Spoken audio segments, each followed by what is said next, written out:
Salut à tous, j'espère que vous allez bien. On se retrouve dans une nouvelle vidéo dans laquelle on va développer ensemble un chat avec Node.js pour notre serveur et React Native pour l'application mobile et aussi avec React pour le web. Ici à l'écran, vous pouvez voir la démonstration de l'application que l'on va développer ensemble. Donc ici à gauche, on a un émulateur et ici à droite, c'est mon téléphone Android. Donc admettons qu'on a un utilisateur test à gauche et test 2 à droite. Maintenant, ils vont pouvoir tout simplement communiquer ensemble comme une application de chat. Voilà.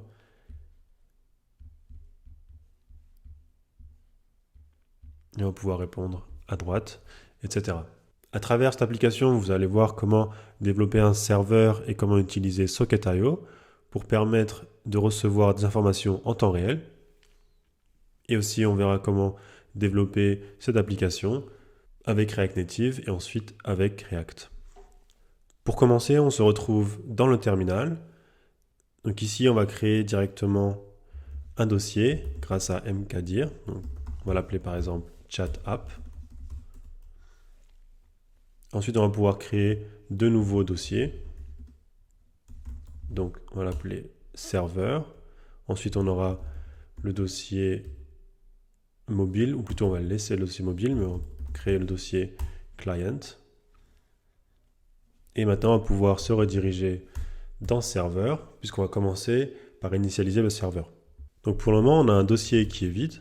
On va donc vouloir initialiser ici npm. Donc pour cela, on va utiliser la commande npm init. Ici, on demande de renseigner quelques informations. Donc je vais juste taper sur entrée. Voilà. Et maintenant, donc si on vérifie, on a bien le package.json et on va pouvoir installer les dépendances dont nous avons besoin. Donc pour cela, on va faire npm install. On a besoin de Express pour créer notre serveur. On a besoin de socket.io pour mettre en place justement cette socket, c'est-à-dire échanger des informations ou des données en temps réel. Et enfin, on va vouloir installer nodemon qui va nous permettre de lancer notre serveur sur notre machine. Et à chaque fois qu'on fera une modification de notre serveur, alors ce serveur sera relancé. Voilà, une fois l'installation terminée, on va pouvoir ouvrir ce dossier directement dans Visual Studio Code. Ou plutôt, je vais ouvrir directement tout le dossier. Code. Voilà, donc on retrouve bien ici notre package.json. Je vais agrandir un peu pour que vous puissiez voir un peu mieux. Voilà. Et maintenant, toujours dans le dossier serveur, on va créer le fichier on peut l'appeler index.js. Vous pouvez aussi l'appeler serveur.js. Donc dans cette vidéo, on va juste créer un seul fichier qui va nous permettre de créer notre serveur et de configurer Socket.io. Et bien sûr, lorsqu'on a un serveur qui est plus complexe, on va essayer de séparer toute la logique dans différents dossiers et fichiers. Alors c'est parti. On va d'abord créer notre serveur grâce à Express. Donc on va importer Express grâce à require Express que l'on vient d'installer. Ensuite, on va pouvoir créer la variable app que nous retourne Express, donc la fonction Express.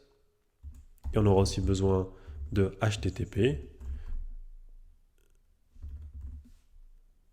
Pareil, on l'importe aussi grâce à require.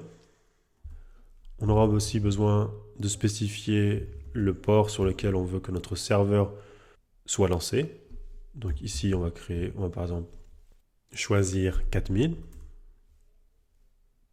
Et maintenant, on va pouvoir créer notre serveur, donc const serveur, grâce à http://create_server. Et en paramètre, il faut lui passer app, que l'on a créé ici grâce à Express. Voilà. Et maintenant, notre serveur,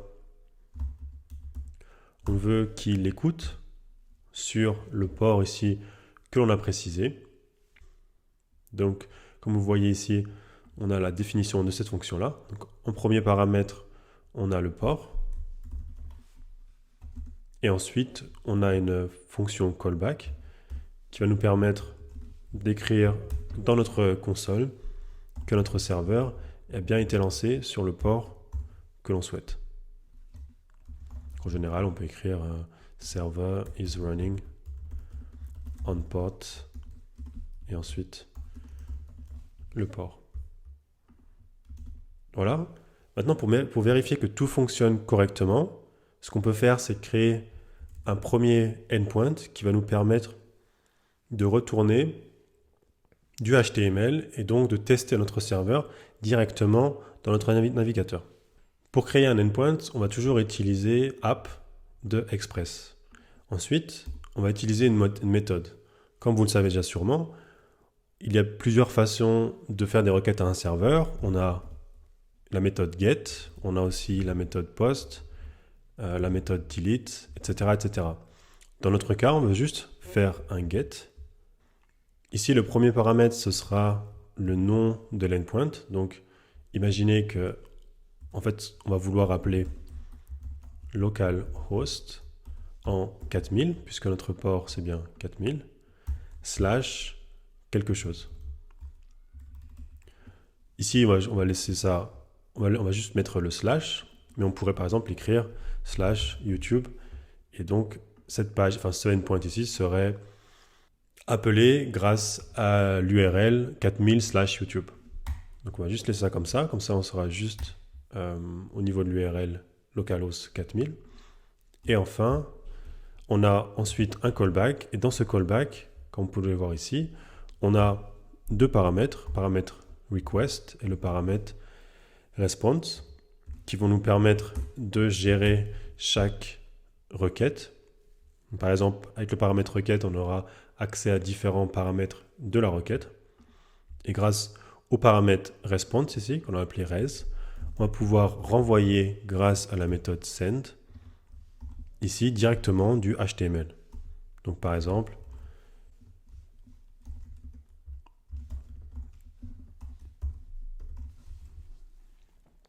un gros titre, ça marche directement.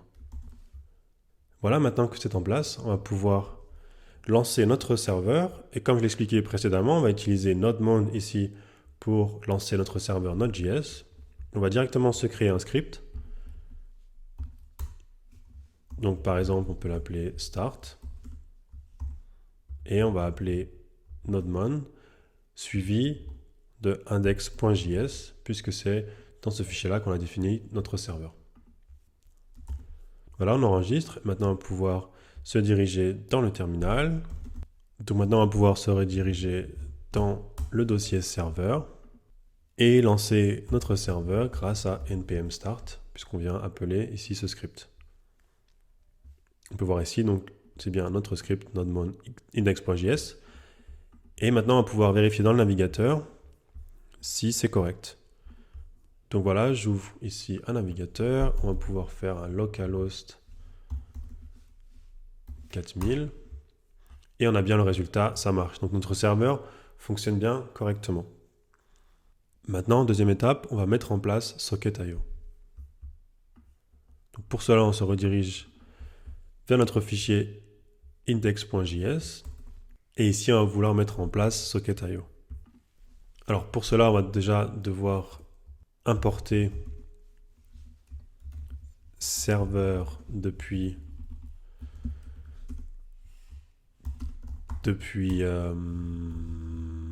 Socket.io, donc la librairie qu'on a installée. Ensuite, on va créer la variable io et on va appeler notre serveur ici que l'on a importé, donc avec une lèche majuscule pour ce serveur-là. Et en paramètre, on va lui passer le serveur que l'on a créé à l'aide de create server de HTTP. Donc ce serveur ici avec une lettre minuscule, donc la variable. Voilà, maintenant, une fois qu'on a ça, on va pouvoir créer les événements auxquels notre serveur de Socket.io va vouloir écouter. Donc pour cela, on utilise donc, notre variable io. point on. Au départ, notre utilisateur va se connecter à notre socket. Et donc, à chaque fois, pour configurer socket.io du côté du serveur, on va créer le listener qui vient écouter sur connexion. Et on a encore une fois ici un callback. Donc ici, on a une variable que vous pouvez appeler socket ou comme vous le souhaitez. Et cette socket, en fait, elle va nous indiquer quel utilisateur vient de se connecter. Donc, utilisateur connecté. Et ce sera grâce à l'ID de la socket qu'on va pouvoir différencier chaque utilisateur. Puisque pour chaque utilisateur, on aura ici une variable qui sera différente, ou plutôt on aura des informations dans cet objet qui seront différents, dont l'ID. Et c'est grâce à ça qu'on va pouvoir vérifier que notre socket fonctionne correctement. Maintenant, on va pouvoir directement créer l'événement quand l'utilisateur va se déconnecter. Donc maintenant, on va utiliser le listener directement de socket. Donc socket on, ici ce sera disconnect. Et de la même manière, on aura aussi ici un callback. Et quand l'utilisateur sera déconnecté, alors on pourra afficher dans la console user déconnecté. Et pourquoi pas afficher aussi l'ID. Voilà. Donc c'est tout pour la configuration de socket.io. On va revenir tout à l'heure ici pour configurer d'autres événements. Donc toujours avec socket on suivi ici du nom de l'événement. Donc par exemple, on aura l'événement envoie du message, rejoint une room, etc. Et à chaque fois, on va vouloir effectuer des actions. Donc par exemple, si on reçoit un nouveau message, alors on va vouloir émettre des événements à toutes les autres sockets qui peuvent recevoir ce message. Voilà, maintenant on va pouvoir passer à l'application mobile. Donc pour cela, on va pouvoir ouvrir un nouveau terminal, se rediriger dans le dossier Chat App et grâce à Expo, on va pouvoir créer l'application React Native. Bien sûr, ici, vous pouvez aussi utiliser la ligne de commande de React Native. Mais dans cet exemple, je vais utiliser directement Expo. Comme ça, ce sera plus facile et plus rapide à mettre en place. Donc, je vais l'appeler mobile. Puisqu'ici, on est bien dans le... En fait, ce que je voudrais, c'est avoir ici, dans ce dossier, mobile, serveur et client. Voilà. Ici, Expo me demande si quel template on veut utiliser. Je vais simplement choisir le premier template qui est vide. Voilà, la mise en place de l'application est terminée. Maintenant, on voit bien apparaître ici le dossier mobile et ici, on a bien notre app.js qui est l'entrée de notre application. Voilà, maintenant, on va lancer l'application dans un émulateur. Donc pour cela, dans mon terminal, je vais me rediriger dans le dossier mobile et ensuite, grâce à Yarn Start, on va pouvoir lancer Expo. Expo qui est voilà, sur le port 19002. Et ensuite, Run on iOS Simulator.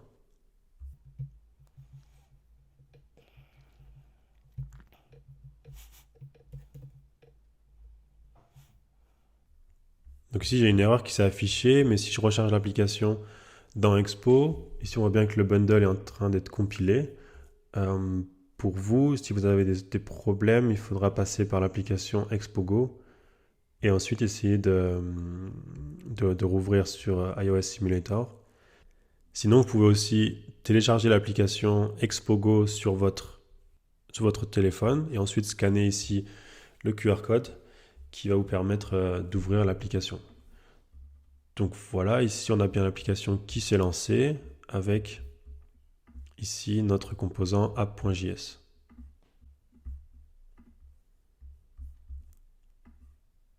Je vais fermer ça. Alors c'est parti, maintenant on va se lancer dans l'application. Dans un premier temps, ce qu'on voudrait en fait, c'est avoir le nom d'utilisateur de la personne qui utilise ce téléphone. Donc on a besoin d'un username. On va donc vouloir afficher dans un premier temps un écran que l'on va appeler Welcome. Et ensuite, on aura un autre écran que l'on pourra appeler chat, par exemple.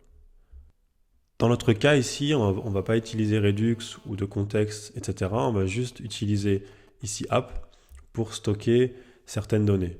Dans notre cas, on va vouloir stocker username directement ici dans notre composant app. Et pour cela, on va utiliser bien sûr useState.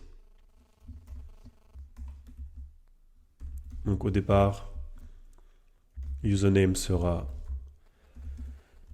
vide. Et ensuite, on aura bien sûr cet username. Et maintenant, on va vouloir afficher ici notre écran welcome si username est vide. Donc si username est vide, j'ai oublié le égal ici, on va vouloir retourner l'écran que l'on peut appeler welcome. Voilà.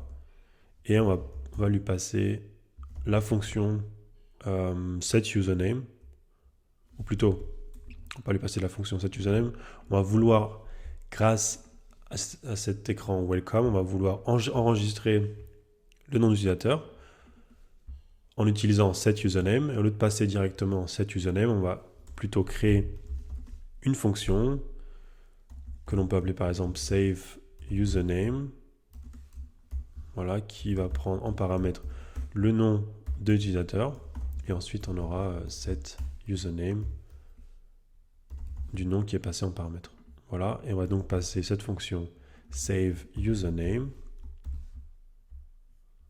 Voilà, et maintenant on va vouloir créer ce composant welcome. Donc ici dans mobile, on va commencer par créer un dossier qu'on appelle source. Ensuite, on aura un dossier screens et on aura aussi le dossier components.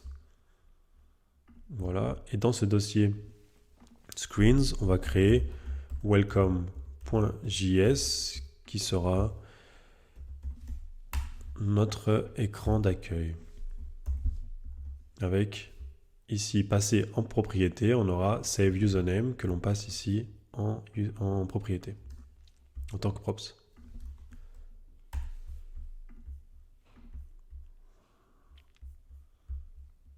Voilà, donc ici aussi, on aura besoin du state, puisqu'on va vouloir ici afficher un formulaire avec un bouton enregistrer. Donc on aura besoin du text input.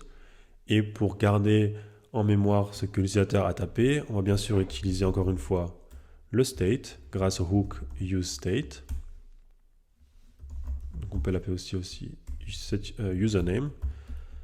Et au départ, ce sera vide. Voilà, et ensuite on va pouvoir utiliser, ou plutôt on va pouvoir écrire bienvenue. Et on va lui demander son nom d'utilisateur. Et ensuite on aura le text input dans lequel il va pouvoir écrire son nom. Ce text input est importé directement de React Native, donc ici, comme vous pouvez le voir ici en haut. La propriété value va prendre comme valeur username. Ensuite, on a la propriété onChangeText, qui est une fonction. Donc cette fonction, on peut l'écrire comme ceci. Donc c'est le texte ici qui sera passé en paramètre. On va l'écrire directement.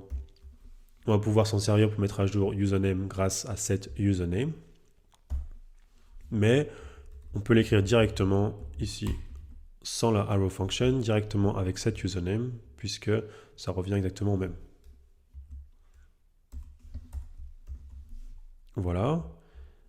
Et ensuite, on aura besoin d'un bouton, et ce bouton va se servir de Pressable, qui est aussi importé de React Native. Voilà. Et ici, on aura la propriété onPress, et onPress, on va appeler save username, qui est passé en propriété. Et ici, à l'intérieur, on va pouvoir passer un texte. Et ce texte, on va pouvoir l'écrire, enregistrer. Voilà. Ici, on a une erreur can find variable welcome, c'est parce qu'on n'a pas importé ici le composant. Donc grâce à l'auto-import, voilà, il sera importé directement. Le useState, j'ai aussi oublié de l'importer. Voilà, et maintenant ça devrait fonctionner. Voilà. Donc ici on voit bien en haut à gauche de l'écran tout ce qu'on vient d'écrire ici, donc tous nos composants. Bien sûr, maintenant ce qu'il nous faut c'est du style pour rendre ça plus joli, et aussi il nous faudra une Safe Area View, et ça on va pouvoir le créer directement ici. Donc on va pouvoir l'importer, donc Safe Area View de React Native, qui va venir englober ici notre welcome. Voilà. Donc, sur iOS, ça va fonctionner correctement. Maintenant, sur Android, on aura toujours un problème. Donc, c'est pour ça qu'il va falloir ajouter du style. Donc, on va pouvoir appeler par exemple styles.container, donc qui est déjà défini ici. Align item centers et justify content center, on va pouvoir enlever ça. Et maintenant, pour gérer le Safe Area View avec Android, on va pouvoir ajouter la propriété padding top qui sera seulement pour la plateforme Android, donc grâce à platform.os. Si la plateforme c'est bien Android, alors on va vouloir ajouter un padding top qui sera la hauteur de la status bar sur Android. Donc pour cela, on va pouvoir appeler status bar qui est directement importé de React Native ou bien de expose status bar. Je ne sais pas trop ce que ça fait, ce expo. Donc on va l'importer de React Native directement. Voilà, on va vouloir current height. Ouais. Donc ajouter le padding top de la taille verticale sur Android. Et sinon, si c'est iOS, alors padding top sera égal à 0. Voilà, donc grâce à ça, normalement, vous avez une Safe Area View qui est correcte sur Android et sur iOS. Et maintenant, on va pouvoir ici améliorer, si on a bien le text input qui fonctionne correctement. On va vouloir par contre améliorer cet écran donc, grâce au style qui est ici. Donc c'est parti, on va commencer par le container ici tout en haut.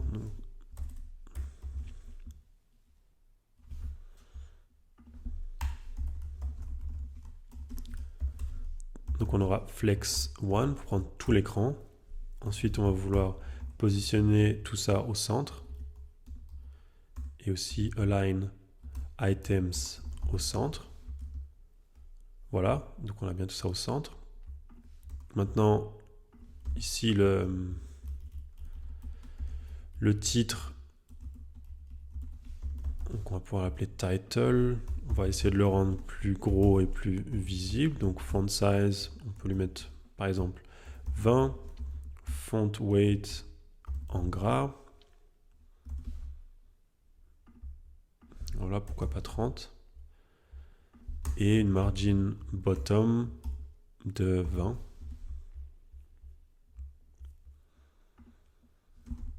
Voilà, ensuite on a le nom d'utilisateur. On peut l'appeler par exemple caption. Donc ici, caption, ce sera à peu près la même chose qu'ici, sauf que ce ne sera pas en gras et on ne sera pas aussi gros non plus. Voilà, en 18. Et plus proche du text input. Ensuite, on aura l'input ici.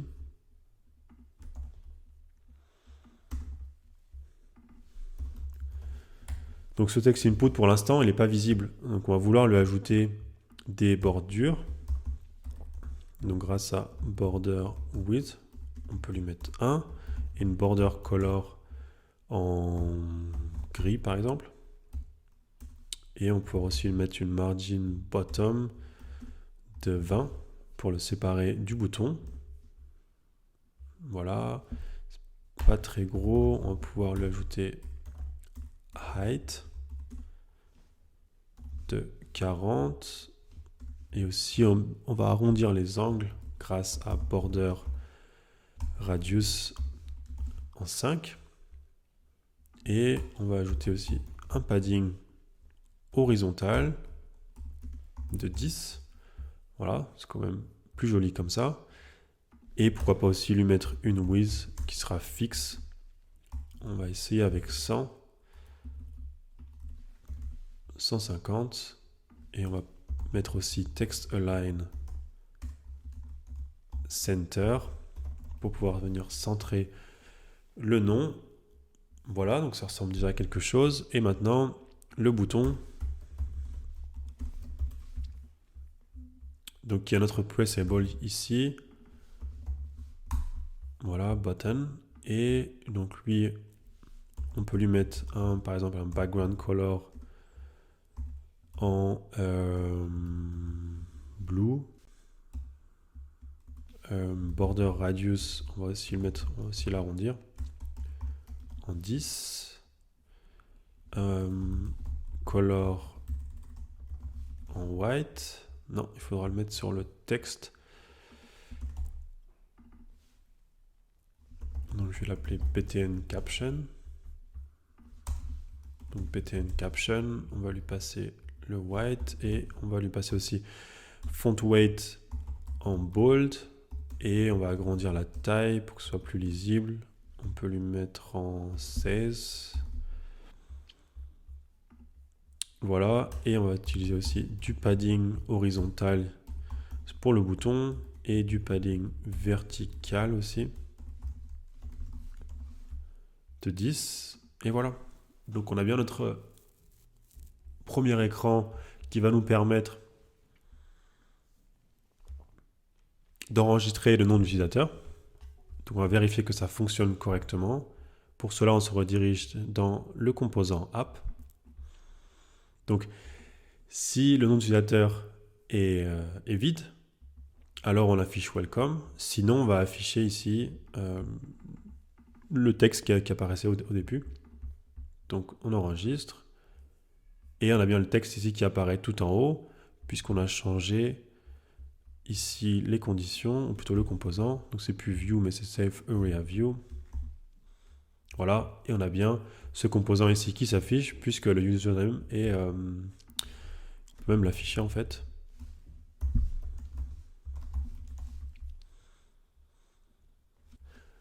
Donc là, on a une erreur. Notre objet, ici, en fait, on lui passe ici username. Donc lui, il est en train de nous dire que c'est un objet et que ce n'est pas, une string. Et donc le problème, ça vient de la méthode ici save username qu'on utilise ici dans pressable. Et ici, le problème, c'est qu'on passe directement cette fonction ici à onPress. Et en fait, ici, normalement, on a un event en fait qui est passé. Et ce qu'on est en train de faire, c'est passer, au lieu de passer le nom de l'utilisateur, on est en train de passer l'event. Et donc, notre state maintenant a l'event du onPress. Donc, ce qu'il faut faire, c'est ici avoir une arrow function directement ici, ou alors en créer une ici en haut. C'est comme vous le souhaitez. Ici, je vais juste créer rapidement cette fonction, ou plutôt appeler directement save username directement ici au niveau de la props, et il faut lui passer bien sûr username. Voilà. Et donc, si on lui passe là, maintenant on voit bien que username s'affiche correctement. Donc voilà, c'est fini pour cette première étape. Maintenant, on va créer notre écran de chat qui sera forcément plus intéressant. Donc c'est pour ça que je suis allé vite sur l'écran Welcome, puisque ce qui concerne cette vidéo, c'est surtout le chat. Donc ce qu'on va faire, c'est directement créer le fichier chat.js qui sera, comme vous l'avez deviné, notre écran de chat. Et ici, on va vouloir afficher la liste des messages. Donc pour afficher une liste, dans React Native, on utilise souvent, ou plutôt quasiment tout le temps, flatlist, qu'on importe de React Native ici en haut. Et flatlist nous permet en fait d'optimiser les listes et de créer des listes très rapidement. On va déjà commencer par créer des messages pour pouvoir créer notre écran sans être connecté directement à notre serveur. Donc, on va créer cette constante messages qui sera un array et sera un array de messages. Et un message, pour le moment, aura un ID, aura un username que l'on peut appeler test et aura un content. Voilà, on va créer deux messages. Donc ID 1, test 2 et salut 2. Voilà. Et maintenant, on va vouloir afficher ces messages dans la flatlist. Notre flatlist prend toujours les propriétés data. Donc data sera toujours un array de données. Donc dans notre cas ici, ce sera messages. Ensuite, on aura la propriété render item. Donc, on va créer ici une fonction qui va nous permettre d'afficher chaque item, donc chaque message. Et on va toujours aussi utiliser le key extractor, qui est une fonction qui prend l'item en paramètre et qui va retourner une clé qui doit être unique à chaque élément. Et donc, comme vous l'aurez deviné, ici, ce sera bien l'ID, comme très souvent en fait. Donc, item.id. Voilà, donc ça suffit pour afficher notre flatlist. Maintenant, on va vouloir importer notre écran de chat ici dans notre composant app. Donc, ici, on va supprimer le contenu et on va importer chat. Voilà.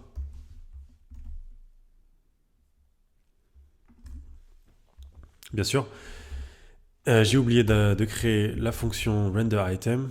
Donc on va la créer ici dans notre screen chat. Donc cette fonction prend en paramètre, ce sera un objet. Et dans cet objet, on a l'item que l'on souhaite afficher. Et donc dans notre cas, ce sera toujours un seul message. Et donc grâce au destructuring, on va pouvoir directement extraire item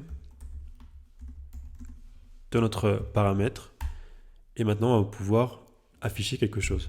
Donc pour le moment on va juste afficher directement du texte et on va pouvoir afficher le contenu. Donc item.content, on vérifie bien qu'on a le texte importé. Je vais enlever la view, voilà. Et maintenant vous pouvez voir ici à l'écran, on a bien les deux messages qui s'affichent avec à chaque fois le contenu. Ici, content, salut et salut 2.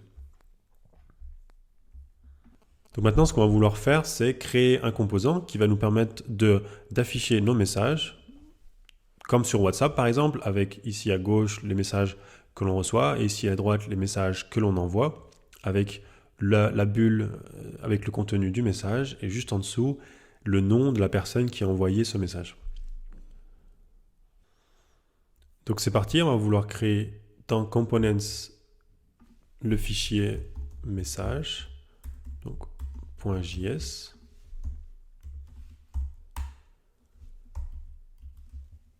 Et ici, on voudra recevoir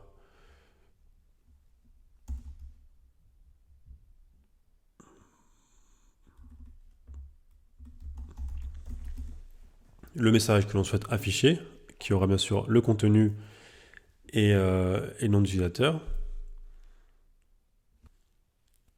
Et donc ici aussi, on va vouloir afficher donc message.content et juste en dessous message.username. Et on va pouvoir directement utiliser ce composant ici dans renderItem. Donc on va retourner ici le composant message. On va lui passer une clé. Non. On va lui passer donc message qui est l'item. Donc là, j'ai oublié d'importer. Pour éviter de repasser à chaque fois sur cet écran-là, ce que je vais faire, c'est ajouter directement dans useState, je vais l'appeler test. Voilà, et on affichera directement ici l'écran de chat. Donc on retourne sur l'écran de chat, on a bien créé notre composant message qui s'affiche ici, donc avec à chaque fois le contenu et le nom d'utilisateur. Ce qu'on va vouloir faire aussi, c'est passer le username que l'on a depuis notre composant app. Donc normalement, on ne passerait pas cette props directement de app jusqu'à chat, donc comme ceci ici, ensuite depuis chat jusqu'à message. C'est ce qu'on appelle une props drilling, c'est-à-dire qu'on est en train de passer une propriété d'un composant à un autre plusieurs fois. Et dans ce cas-là, normalement, on utilise ce qu'on appelle un state manager, donc par exemple Redux ou bien un contexte, qui va nous permettre d'accéder à username directement depuis le composant message. Puisque par exemple ici dans ce composant chat, on n'a pas besoin de username. Et pourtant, on l'importe et ensuite on le passe à notre composant message. Mais dans cette petite application, on va dire que c'est correct. Donc le username, en fait, on en a besoin pour savoir si on positionne le message à gauche ou bien à droite. Donc c'est parti, on va essayer d'appliquer du style à notre message. Ici, le container du message, il va nous permettre justement de positionner à gauche ou à droite notre message. Donc grâce à align self. Donc si le username qui est passé en paramètre, c'est le même que message.username, alors ça veut dire quoi? Ça veut dire que c'est moi qui viens d'envoyer un message. Donc je veux l'afficher ici à droite. Donc align self, ce sera flex end. Et sinon, ce sera flex start. Voilà, je vais juste changer ici, mettre un T majuscule puisque le nom que j'ai mis c'était un T minuscule, un T majuscule pardon. Donc ici on voit bien le message qui s'affiche à gauche, le message qui s'affiche à droite. Donc ça fonctionne correctement. Maintenant on va vouloir créer cette bulle. Donc content, style.content, et on va pouvoir directement créer aussi le style pour le username.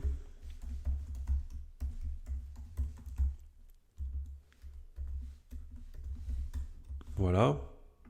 Donc le content,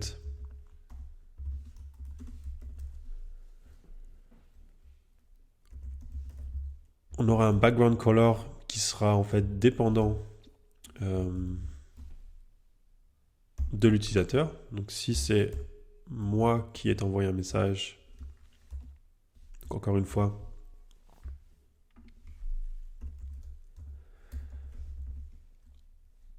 non, mais il faut un objet. Donc maintenant, background color. Donc si c'est moi qui ai envoyé un message, ici on va reprendre la même logique. Donc celui-ci est à droite. Je vais lui mettre une couleur light green. Et si c'est à gauche, alors on pourra lui mettre une couleur en light gray par exemple. Voilà, donc on voit bien ça s'afficher correctement. Et on va ajouter d'autres paramètres de style comme du padding, par exemple padding 10. Mettre un border radius de 6. Et une margin bottom de 5. Et maintenant pour le username, on va juste mettre ce username ici en gras. Et ensuite le font size en 14. Voilà. Donc maintenant, on a bien notre chat ici qui est implémenté. Donc on a bien affiché les messages. Et maintenant, il nous manque bien sûr ici le formulaire qui nous permet d'envoyer un message. Donc on retourne dans notre composant chat et on va vouloir ici créer un nouveau composant qui va nous permettre d'envoyer un message. On va utiliser ici les fragments pour renvoyer un seul children ici. Donc on peut appeler ce nouveau composant new message form par exemple.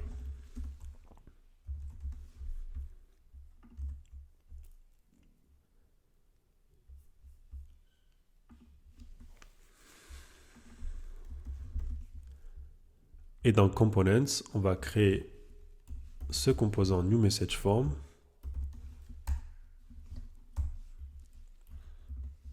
Voilà. Et ici, on va vouloir afficher un text input et un bouton qui vont nous permettre justement d'écrire du texte et ensuite d'appuyer quand on appuiera sur le bouton à pouvoir envoyer le message à notre serveur. Vous pouvez maintenant bien sûr mettre pause et essayer de le faire par vous-même ou bien suivre avec moi directement.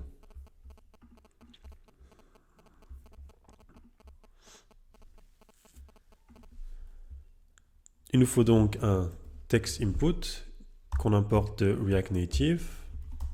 Voilà, et comme tout à l'heure, on aura besoin du state, puisqu'ici on a encore un formulaire.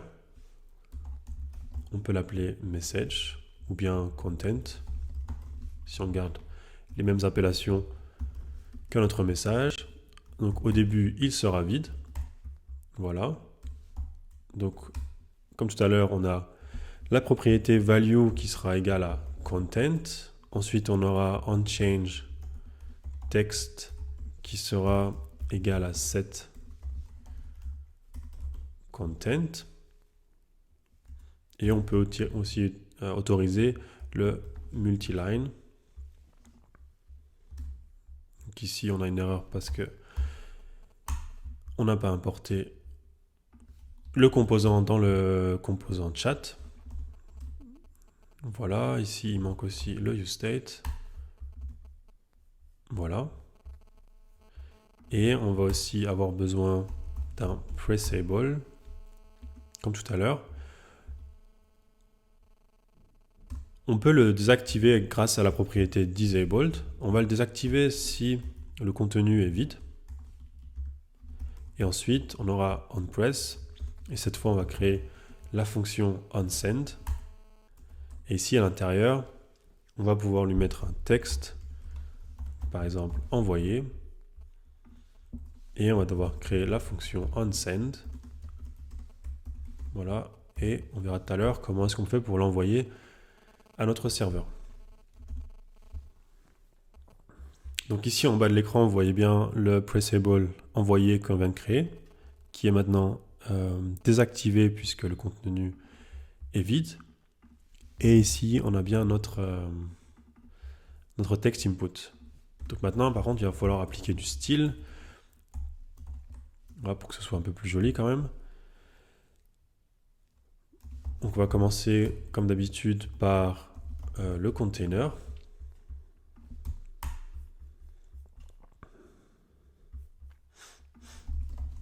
Donc ce container, bien sûr, il va afficher ces deux éléments l'un à côté de l'autre. On va donc avoir besoin de flex direction row et ensuite justify content un space between. Align items. Le align items, en fait, si on a plusieurs lignes qui s'affichent, par exemple ici comme ça, on va vouloir afficher ces éléments ici avec le bouton au milieu. Donc pourquoi pas un align items center. Ça va dépendre du design que l'on souhaite afficher. Et ensuite, on peut lui mettre aussi un padding de 5 tout autour pour que ce soit un peu plus joli, avec un peu plus d'espace. Ensuite, on va ajouter du style à notre input. Et enfin, on aura du style pour notre pressable. Je vais l'appeler button. Voilà, donc input, on peut lui mettre un flex 1. Ensuite, on va lui mettre encore une fois des bordures pour pouvoir le reconnaître et s'en servir correctement. Avec border radius 6 pour pouvoir avoir des coins arrondis. On va lui mettre un padding horizontal aussi de 10 et un padding vertical de 5.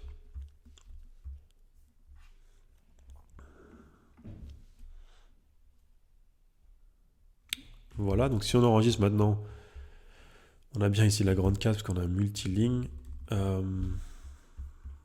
Voilà, ici dans l'input, je vais lui mettre une margin right de 5 pour qu'ils soient un peu plus éloignés les uns des autres. Voilà. Donc c'est terminé pour ce formulaire. Ici, on peut l'améliorer. À la place d'écrire envoyer, on va pouvoir afficher un icône. Donc par exemple, cette icône, on va l'importer directement grâce à Expo. On peut importer Ion Icons depuis Expo / Vector Icons / Ion Icons. Voilà. Et ensuite, à la place de texte, ici, on va pouvoir directement utiliser ce composant Ion Icons. Le nom, ici, ce sera send.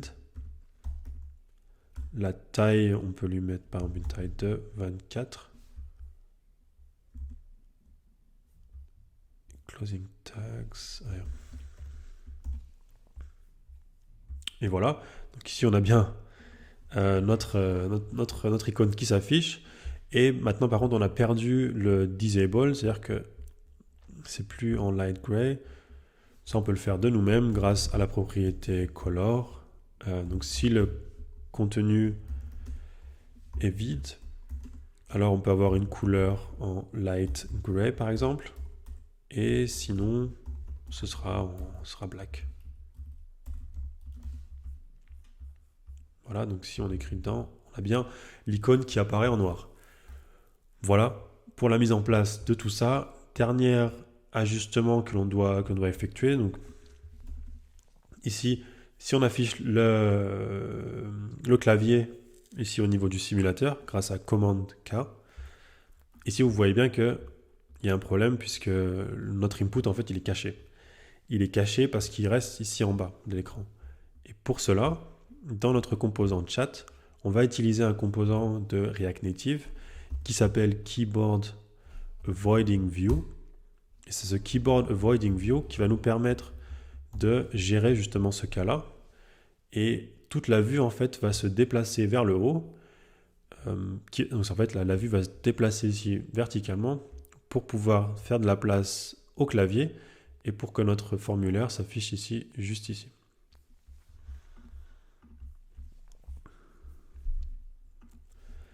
Donc ce Keyboard Avoiding View, il faut lui passer des propriétés. On a la propriété Behavior. On va différencier selon Android et iOS ici. Donc encore une fois, on va utiliser platform.os. Donc cette fois, si c'est sur iOS, alors le Behavior, on veut que ce soit un padding. Et sur Android, on va garder ça nul. On va aussi ajouter le scroll enabled et on va lui passer du style. Est-ce qu'on utilise du style? Ouais. Donc on a styles.keyboard par exemple. Voilà. Et donc styles.keyboard, on aura flex 1 et un padding bottom de 10. Voilà. Donc maintenant si on clique sur l'input, le clavier apparaît bien et vous voyez que notre formulaire se déplace avec le clavier. Voilà, maintenant on va passer à la configuration de notre chat avec notre serveur. c'est-à-dire comment est-ce qu'on va pouvoir faire communiquer notre application avec notre serveur. Pour cela, on aura besoin de la librairie qui s'appelle socket.io client. On va devoir donc l'installer, on va donc utiliser le terminal. Voilà, on va supprimer tout ça. Donc je vais fermer en fait, arrêter l'application. Et on va installer, donc ici moi j'utilise Yarn en fait par défaut dans mobile. Donc ici j'ai bien le yarn.lock. Si vous utilisez plutôt npm, alors il faudra faire un npm install. Et dans mon cas, ce sera yarn add socket.io-client.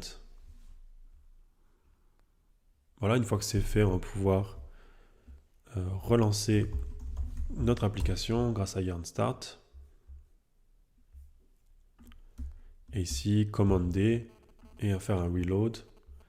Et on a bien le bundle qui est compilé. Donc c'est parti pour la configuration de notre chat avec notre serveur. On va donc vouloir configurer socket.io pour se connecter à notre serveur. Ensuite, on va vouloir utiliser ce qu'on appelle les rooms dans socket.io. Donc en fait, ce qu'on appelle des pièces. Donc c'est des channels, comme par exemple dans Discord, on a différents types de channels où plusieurs personnes peuvent se rejoindre pour communiquer. On va donc vouloir que notre utilisateur ici se connecte à une room. On va imposer une certaine room et bien sûr, selon l'application que vous souhaitez développer, normalement l'utilisateur doit pouvoir choisir dans quelle room est-ce qu'il souhaite se connecter. Donc room, connexion à une room. Ensuite, on va devoir configurer donc les messages. Et pour les messages, on a l'envoi de messages et aussi on a la réception des messages. Donc c'est parti pour la configuration de socket.io. C'est très simple. Il suffit en fait tout simplement d'importer IO depuis la librairie qu'on a installée, donc socket.io-client. Et ensuite, on va créer la variable socket à l'extérieur de notre composant chat. Et on va appeler IO. Et en paramètre, on va lui passer l'adresse de notre serveur. Donc là, il y a plusieurs possibilités. Soit vous utilisez un simulateur et alors vous devez simplement écrire http localhost 2.4000. 4000 parce que c'est le port qu'on avait choisi ici dans notre serveur. Ou alors, si vous utilisez Expo sur votre téléphone qui est connecté au même réseau que votre ordinateur, alors il faudra rechercher l'adresse IP et l'écrire ici. Donc, dans mon cas, tout à l'heure, je voudrais utiliser Expo sur mon téléphone. Et donc, mon adresse IP, c'est celle-ci.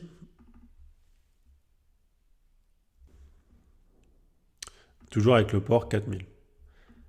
Ensuite, maintenant, on va passer à la connexion à notre room et ensuite à l'envoi et à la réception des messages.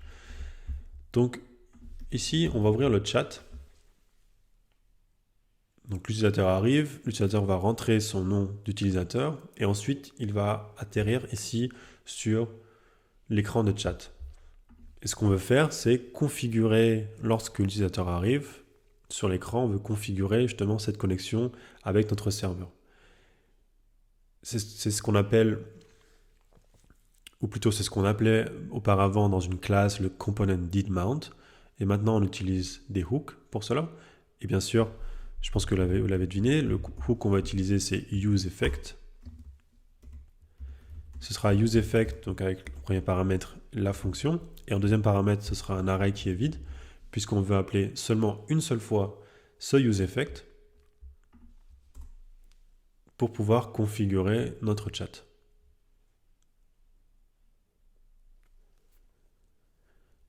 Donc dans ce useEffect, on a dit qu'on voulait configurer la connexion à une room et ensuite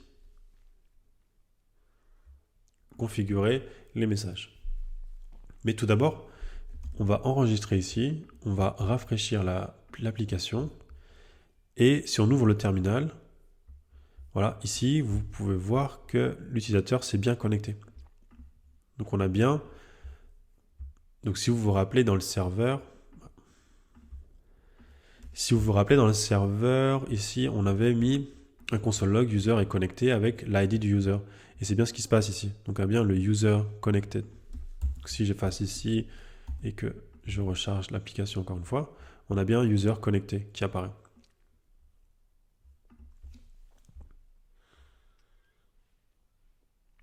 Donc on a bien l'user avant de rafraîchir la page qui est déconnecté. Et maintenant on a bien le user qui est connecté. Donc ça marche correctement. Et maintenant on va vouloir créer justement ces rooms.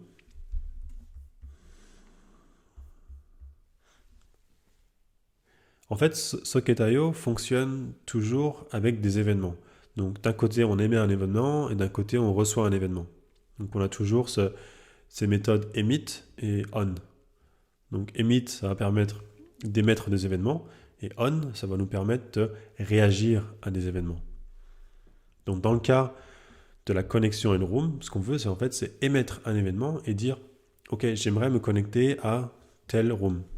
Et pour cela, on va utiliser socket.emit et on va émettre un événement qu'on va appeler par exemple join room. Donc, ici, il ne faudrait pas l'écrire directement. Ici en string, il faudrait créer un fichier utils dans lequel on va écrire tous nos événements et ce fichier, on pourrait par exemple le partager avec notre serveur. Mais dans ce cas-là, comme c'est une petite application, on va juste écrire notre string comme ceci, et ensuite on l'écrira aussi ici dans notre serveur. Et ensuite, en deuxième paramètre, on va lui passer une donnée. Donc par exemple, ce sera le nom de la room. On peut par exemple l'appeler React Academy.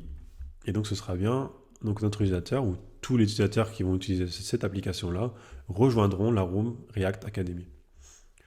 Donc maintenant, il va falloir recevoir cet événement, configurer la réception de cet événement John Room dans notre serveur. Et de la même manière, donc comme on l'a vu juste avant, on va vouloir réagir à un événement et on va donc utiliser socket on.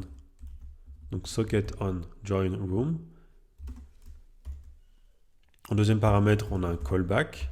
Et bien sûr, dans ce callback, en paramètre, on a le nom de la room qu'on a envoyé. Donc dans notre cas, on a envoyé React Academy.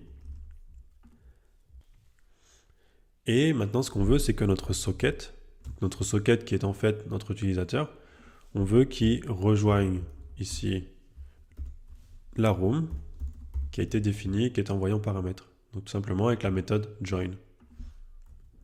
Et on peut lui mettre par exemple, encore une fois, un console log user a rejoint la room. Voilà.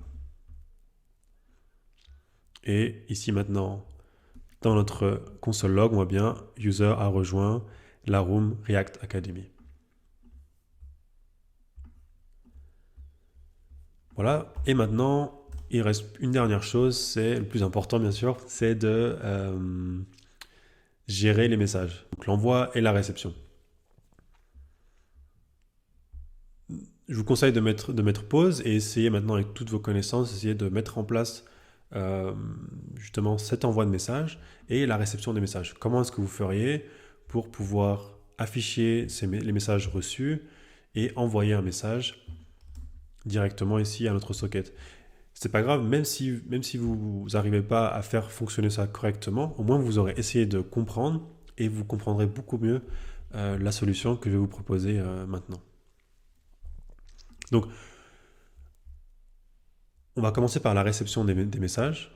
Comme on l'a dit, soit on émet des événements, soit on reçoit des événements. Dans le cas de la réception des messages, on va bien sûr réagir à un événement grâce à on. Ce message, cet événement, on peut l'appeler par exemple new message. Voilà. Encore une fois, on aura un callback. On aura des données. Toutes ces données correspondront au message que l'on aura reçu. Donc on peut afficher un console log pour tester plus tard. Message reçu. On peut afficher les données. Et maintenant, on a besoin... Donc jusqu'ici, nos messages, en fait, c'était un array qui était statique. Donc c'était bien pour tester, afficher notre liste. Et maintenant, on va vouloir avoir une liste qui est dynamique. Et donc, à chaque fois qu'on reçoit un message ou qu'on envoie un message, on va vouloir rafraîchir cette liste. Et bien sûr, vous en doutez, on va encore une fois utiliser useState. Donc, on va appeler par exemple messages. Et ce sera au début un array qui est vide. On va pouvoir remplacer ici dans data par messages et on va pouvoir effacer messages ici en haut. Voilà. Et maintenant, quand on reçoit un message, ce qu'on veut faire, c'est ajouter ce message à notre state. Pour pouvoir l'afficher, cette fonction, cette message, on peut l'écrire directement grâce à une fonction. Donc en général, on va écrire current ici. Current, en fait, ce sera la valeur actuelle de notre state. Donc ce sera messages. Et on va vouloir retourner depuis cette fonction. On peut mettre des accolades. On peut retourner. Donc ce qu'on veut, en fait, c'est retourner un array. On veut toujours que ce soit un array, notre state. Et on va retourner tous les messages. Donc current, grâce au spread, donc aux 3 petits points. On va retourner tous les messages qui sont déjà là. Et on va lui ajouter le message qui vient d'arriver, donc qui est data. Voilà pour la configuration de la réception. Et maintenant, on va vouloir configurer l'envoi de message. Et l'envoi de message, comme vous en doutez, ça va se faire dans le composant newMessageForm, donc dans la méthode onSend qu'on a laissé vide jusqu'ici. Donc dans cette méthode, on va vouloir, dans un premier temps, être sûr que notre utilisateur n'essaie pas d'envoyer un message vide. Donc de toute façon, le bouton est désactivé si la string est vide, mais il peut par exemple ajouter juste des espaces et ce sera suffisant pour pouvoir l'envoyer. Donc ce qu'on va faire, c'est faire un trim sur le content et si celui-ci est vide, alors on retourne et on fait rien du tout. Voilà. Et maintenant, on va vouloir envoyer le message. Donc ce message, on va le construire nous-mêmes. On pourrait bien sûr créer une fonction, une helper function quelque part pour pouvoir créer un message type. Dans TypeScript, par exemple, on aurait besoin d'un modèle et pour être certain que que notre objet message sera toujours identique avec les bonnes clés. Dans notre cas ici, on va juste directement créer l'objet message. Cet objet message, il lui faut la propriété room, qui sera bien sûr la room auquel l'utilisateur est connecté. Dans notre cas, c'est React Academy. On a besoin du username. Donc ça, on va devoir le passer en paramètre de newMessageForm. Donc puisqu'ici, on le reçoit aussi en propriété. Donc on va le passer aussi en propriété à newMessageForm. Et dans notre objet message, on aura username. Le contenu, bien sûr, c'est bien content.trim. Voilà.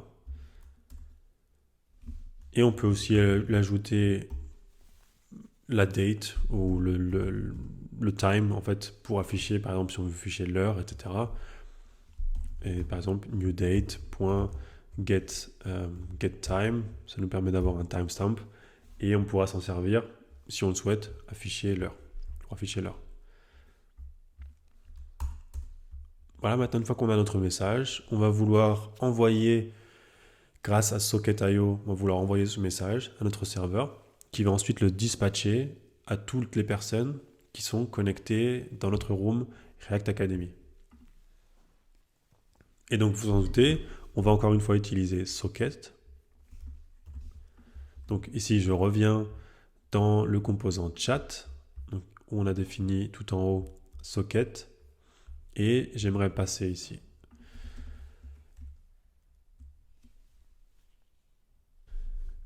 Et j'aimerais passer ici Socket en tant que props à New Message Form. Voilà, donc on a username et Socket. Et encore une fois ici, donc on a Socket. Vous en doutez, on va vouloir émettre un événement. Cet événement, on peut l'appeler send message. Et on va passer en deuxième paramètre notre message que l'on vient de définir ici, juste au-dessus. Et une fois que tout ça est terminé, on veut remettre notre setContent, notre contenu du formulaire à 0.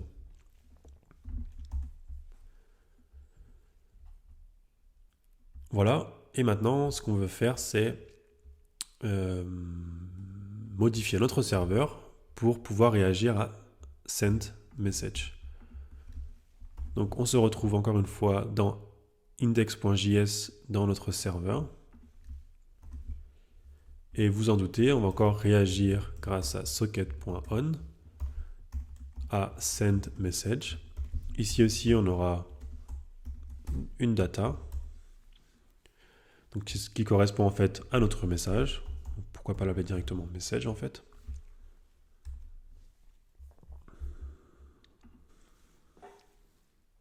Cette fois, au lieu de faire un socket.emit, on va utiliser IO, qu'on a défini ici grâce à serveur. Donc on veut que notre serveur, il l'envoie à la room spécifique. Donc cette room, en fait, elle se trouve dans notre message qu'on a défini. Donc message.room. Donc ici.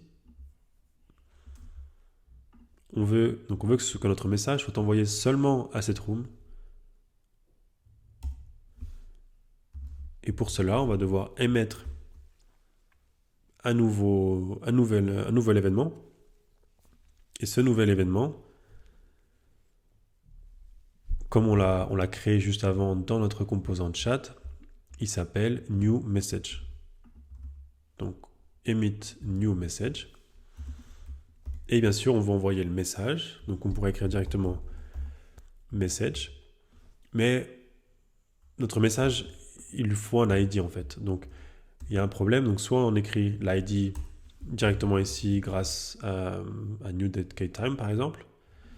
Mais la génération de l'ID, c'est quand même plus simple du côté du serveur, puisque normalement on a accès à la base de données. Donc on va pouvoir créer un ID qui est unique pour ensuite renvoyer le message. Donc ce qu'on va faire, grâce au spread, on va créer un objet. Donc on va prendre toutes les informations de notre message pour les mettre dans notre nouvel objet. Et on va créer ici un ID. Et cet ID, on va le créer avec newDate. newDate.getTime. Voilà. On pourrait aussi afficher console log pour voir un peu tout le cheminement. Donc console log ou plus send message. Voilà. Maintenant, on va rafraîchir la page. À chaque fois qu'on fait une modification de l'application, l'application fait un rechargement automatique et à chaque fois, il vient se connecter. Donc ici, on a plusieurs utilisateurs qui sont connectés alors qu'en fait, c'est exactement le même utilisateur. Donc ici, on fait un reload. Non. Je voulais juste agrandir. Voilà. Donc on va supprimer tout ça. Et maintenant, on va pouvoir envoyer un message. Donc si on envoie salut. Ici, vous pouvez voir, donc on a bien l'événement send message. avec le contenu du message qu'on a écrit, qu'on vient d'envoyer. Et maintenant, on a du côté de l'application, on a bien message reçu. Donc c'est ici dans le chat, dans le use effect. On a bien message reçu, et c'est bien le message qu'on a envoyé, plus l'ID qui a été généré du côté du serveur. Donc ici, j'aimerais juste faire une dernière modification avec le content container style. Donc styles. Je vais l'appeler content, ou plutôt, pourquoi pas flat list en fait. Voilà, on va juste lui mettre padding horizontal de 20. Voilà, pour que les messages soient un peu plus sympas à lire. Et voilà, donc notre chat fonctionne correctement. Maintenant, on va essayer de voir si ça fonctionne toujours aussi bien avec d'autres utilisateurs. Pour cela, je vais juste ouvrir un nouveau terminal, faire un CD mobile et ensuite un yarn start pour pouvoir l'ouvrir.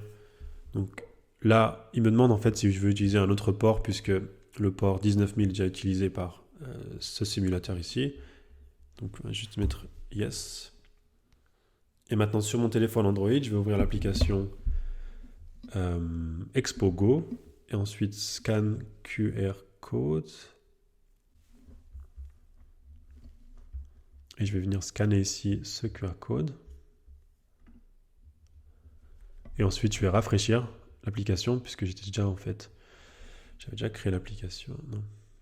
Donc l'application est en train d'être compilée ici.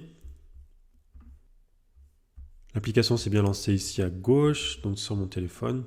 Je vais juste relancer ou rafraîchir l'application iOS.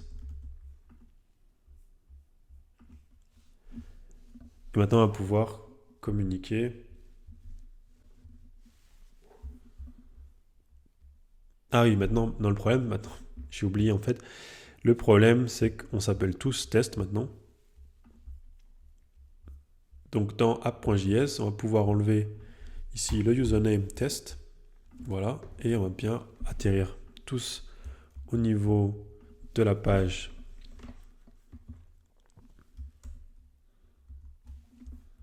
Bienvenue, voilà. Donc, on va pouvoir l'appeler React. Et ici, on va pouvoir l'appeler test. Voilà. Et maintenant, si on envoie salut. Donc ici sur le téléphone, je reçois bien le message de test.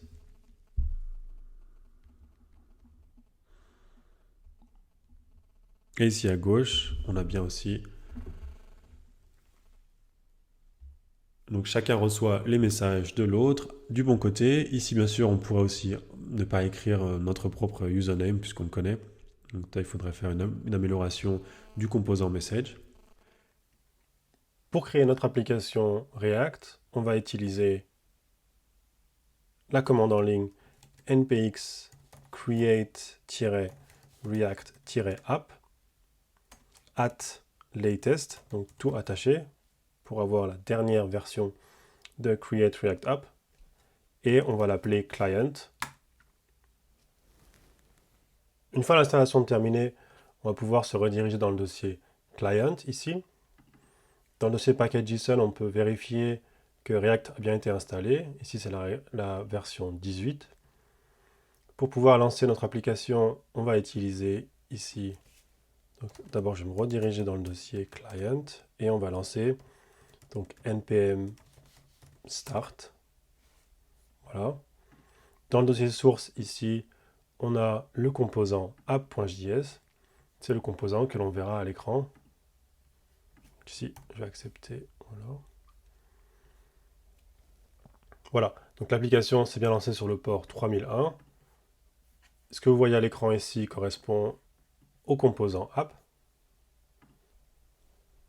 Et maintenant, pour créer le chat, il suffit de reprendre les composants que l'on a créés pour le mobile.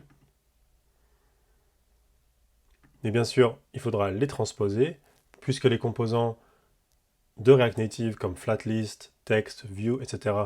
n'existent pas pour le web. Il faudra donc les transposer. Ce serait donc un très bon exercice pour vous. N'hésitez pas à essayer justement de réaliser cette application pour le web avec, en premier, on verra encore une fois l'écran d'accueil avec un text input pour récupérer le nom d'utilisateur. Et ensuite le chat, on pourrait faire une petite fenêtre ici de chat avec ici en bas, encore une fois, un input. Et une fois que l'utilisateur tapera sur entrée, on pourra envoyer le message à notre serveur. Les librairies seront les mêmes. On utilisera là aussi socket.io-client pour envoyer les messages à notre serveur et recevoir des événements. Voilà, j'espère que cette vidéo vous aura plu. C'était plus long que prévu, donc je m'arrête là. Si vous avez des questions, n'hésitez pas à me les poser en commentaire. J'essaierai d'y répondre le plus vite possible. Aussi, si vous avez des recommandations ou bien des thèmes que vous souhaitez que j'aborde sur React ou sur le développement en général, n'hésitez pas à me le dire en commentaire. N'hésitez pas aussi à laisser un like si ça vous a plu et à vous abonner à la chaîne. Et on se retrouve très bientôt.